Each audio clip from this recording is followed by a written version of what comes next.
Menurut gue kali ini bener-bener penentuan banget untuk Bitcoin ya. Jadi kalau misalnya kalian perhatikan persis ketika kita buka candle di tanggal 24 Maret, ini kita lagi-lagi menyentuh resist yang ada di garis berwarna merah ini yang gue gambarkan ini teman.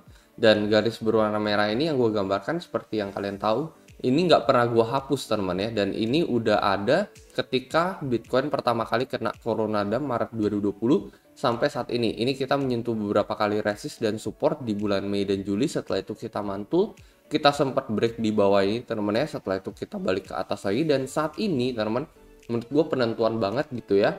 Karena ini bener-bener udah makin lama makin mengecil ya symmetrical triangle yang satu ini. Jadi teman-teman perhatikan memang kita ada sempat break nih. Cuman ini garis terakhir yang kita belum break adalah garis resist maupun support yang ada pada Corona 2020. Dengan kita break di atas garis ini teman-teman, menurut gua kemungkinan besar bisa terjadi potensi reversal untuk Bitcoin gitu. Jadi ini benar penentuan banget ya. Kemarin kita menyentuh garis ini kita langsung kembali terkoreksi. Cuman kita membentuk pola candle hammer ya di tanggal 23 Maretnya. Setelah itu saat ini kita kena reject lagi nih ya. Kalau misalnya kita lihat dari time frame jangka pendek ya. Nah, ini persis double top atau triple top ya kalian bisa bilang sendiri. Gue sendiri di sini udah tutup posisi gue teman sempat ngelong sedikit temennya untuk pemantulan kemarin ya. Jadi sempat SL 13%, lalu untung lagi 16% di sini. Mungkin di sini gue akan buka trade baru lagi ya. Trade baru untuk short dikarenakan memang gue ada melihat triple top dan kita masih belum break resist temennya. Jadi di sini mungkin gue akan buka trade short lagi. Jadi bagi teman yang mungkin penasaran di sini gue opennya di mana ya? Ini gue open di BingX dikarenakan mereka ada fitur copy trade di sini. Ini fitur yang cocok banget buat pemula. Kalian bisa ngecek masing-masing trader tuh sejarahnya seperti apa. Misalkan ini 30 hari profit rate mereka berapa persen, selama 3 bulan terakhir apakah mereka konsisten profit atau tidak, kita bisa cek sejarah masing-masing, semuanya transparan ada di sini. Selain itu, bagi yang sibuk kerja ataupun yang nggak sempat mantengin grafik setiap saat, menurut gue ini bagus banget ya copy trade ini ya. Karena ketika copy trader tersebut buka trade baru, kita bakalan keikutan. Kalau misalkan mereka tutup, kita juga bakalan keikutan. Nah, bagi yang tertarik, mungkin kalian bisa join BingX ya, linknya ada di deskripsi di bawah. Teman-teman bisa mendapatkan bonus sampai $120. Selain itu, dengan menggunakan link referral gua, kalian akan otomatis menjadi salah satu partisipan di dalam kompetisi trading yang gua adakan. Dan ini khusus kompetisi trading yang sedang berlangsung ya, dan sebentar lagi akan berakhir. Total hadiah senilai puluhan juta rupiah, dengan 7 juta rupiah ini gua bagikan secara cash. Jadi ini secara USDT cash gue bagikan langsung kepada referral gue. Selain itu gue juga kadang mengadakan deposit campaign dan ini khusus juga untuk referral gue aja. Kalian bisa mendapatkan bonus ketika kalian melakukan deposit. Oke teman-teman, jadi kalian perhatikan ini kita persis menyentuh garis merah ini dan bener ini penentuan ya. Dan memang gue ada menyetel SL yang barusan gue setel di level 44.000 ya. Jadi memang untuk jangka pendeknya as long as kita belum breakout dan kita ini masih menyentuh resist, ya ini gue pasang aja buat short gitu ya, buat jangka pendeknya. Selain itu kan gue ada bilang bahwa terakhir kali itu kita memiliki pola Elliott Wave teman ya, dari level 1 di sini ya, wave 1, 2, 3, 4 dan ini adalah wave yang kelima teman. Ini juga udah sempat gue bicarakan di grup Telegram ya, analisa gue ya dengan yang terjadi pada 21 Maret dan 26 Desember. Sama-sama memiliki 5 wave, lalu kita break di bawah garis horizontal yang berwarna kuning ini, setelah itu bearish lanjutan terjadi. So far di tanggal 21 Maret kemarin kita mengikuti wave kelima ini teman ya. Jadi ada beberapa yang sempat komen juga kayaknya nggak bakalan sampai wave kelima. Nggak taunya kita tuh ternyata sampai ke wave kelima teman-teman. Jadi setelah penurunan ini kita mantul lagi menuju ke wave terakhir teman-teman dari Elliott Wave ini. Dan ini exactly menyentuh resist yang terjadi dari awal corona sampai sekarang juga teman-teman.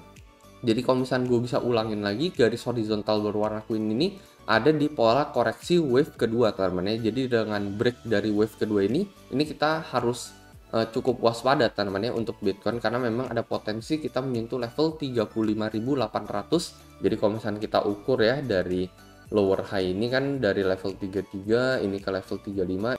Ini juga sebenarnya makin lama makin naik gitu teman-teman ya. Jadi ya mungkin ini bisa menuju ke level 37 sekian gitu ya.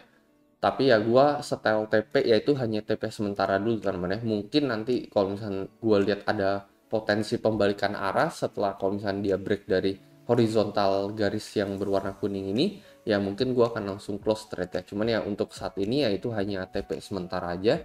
Karena memang volumenya juga makin lama makin mengecil gitu ya. Dan memang sejauh ini ya selama kita masih berada di garis horizontal berwarna kuning dan masih di dalam pola Elliott Wave ini sebenarnya so far masih oke, masih aman gitu. Cuman memang posisi jangka pendek karena kita menyentuh resist di sini makanya gue short aja gitu.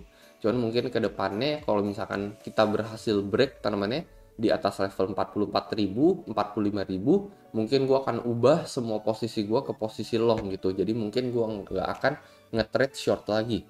Jadi at least itu yang apa yang bakal gue lakukan teman-teman, mendekati akhir Maret. Menurut gue ini momen penentuan banget buat Bitcoin ya. Kita sejauh ini so far oke gitu ya. Bull cukup memegang kontrol di dalam seminggu belakangan ini.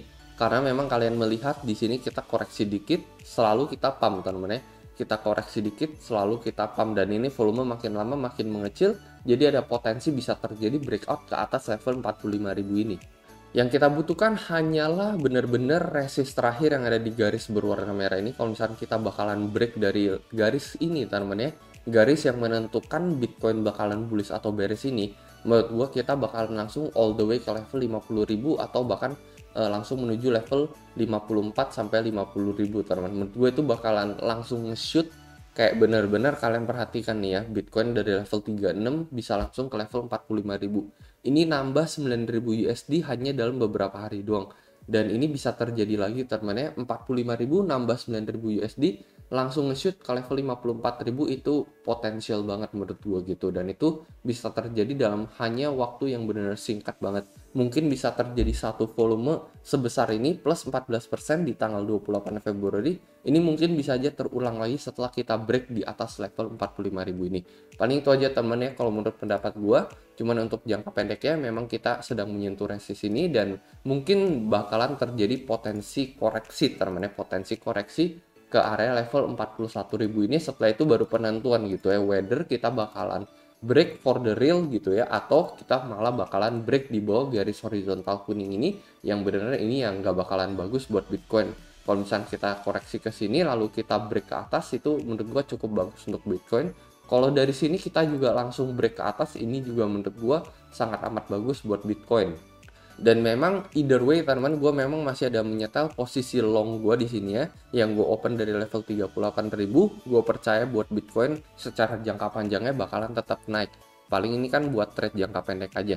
Jadi kurang lebih itu aja teman-teman untuk video kali ini, semoga bisa membantu. Kalau menurut kalian kayak gimana, mungkin kalian bisa coba komentar di kolom komentar di bawah. Dan seperti biasa, sampai jumpa di next video.